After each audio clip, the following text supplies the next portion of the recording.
মহাভারতে পিতামহ ভীষ্ম বলেছিল যদি টানা ১২ বছর কোনো কাজ করা যায় তাহলে যে কোনো কাজ সম্পূর্ণ করা যায়। গোকুলে কৃষ্ণদাসজি এ কথা শোনেন এবং উনি ভগবান শ্রীকৃষ্ণের মূর্তির কাছে মালা নিয়ে গিয়ে বলেন, ১২ বছর ধরে প্রতিদিন আমি তোমাকে মালা পরাব। ১৩ বছরের প্রথম দিন আপনাকে মালা পরতে আমার কুটিরে আসতে হবে। এরপর রোজ কৃষ্ণদাসজি মালা বানান এবং ঠাকুরকে মালা পরান আর মনে করান, আজকে কিন্তু এতদিন হয়ে গেল।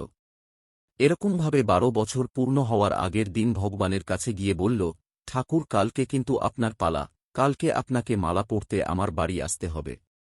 আর কালকে যদি তুমি না আসো তাহলে কিন্তু আমি কোনোদিন আর তোমার কাছে আসব না। বাড়ি গিয়ে সারারাত কৃষ্ণদাসজি রান্না করেন পরের দিন ভগবান শ্রীকৃষ্ণ আসবেন বলে।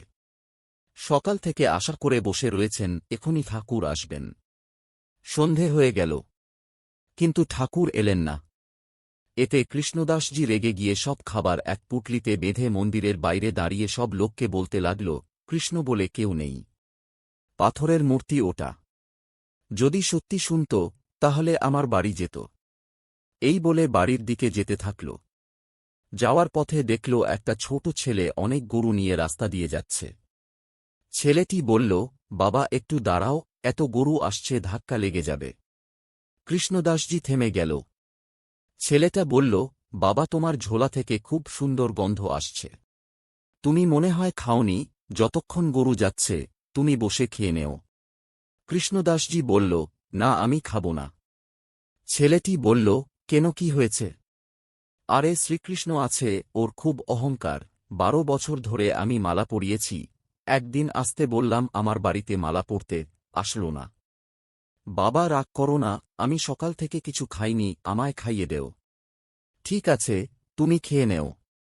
আমার হাতে তো নোংরা, তুমি খাইয়ে দেও।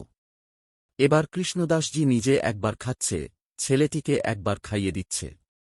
কিছুক্ষণ পরে ছেলে কি কাঁটা শুরু করে দিল। কৃষ্ণদাসজি জিজ্ঞেস করল, তুমি কাঁদছ কেন? ছেলেটি বলল, বাবা আজকে আমায় মালা পরাবে না। কৃষ্ণদাসজি চমকে উঠে বলল, তুমি কে?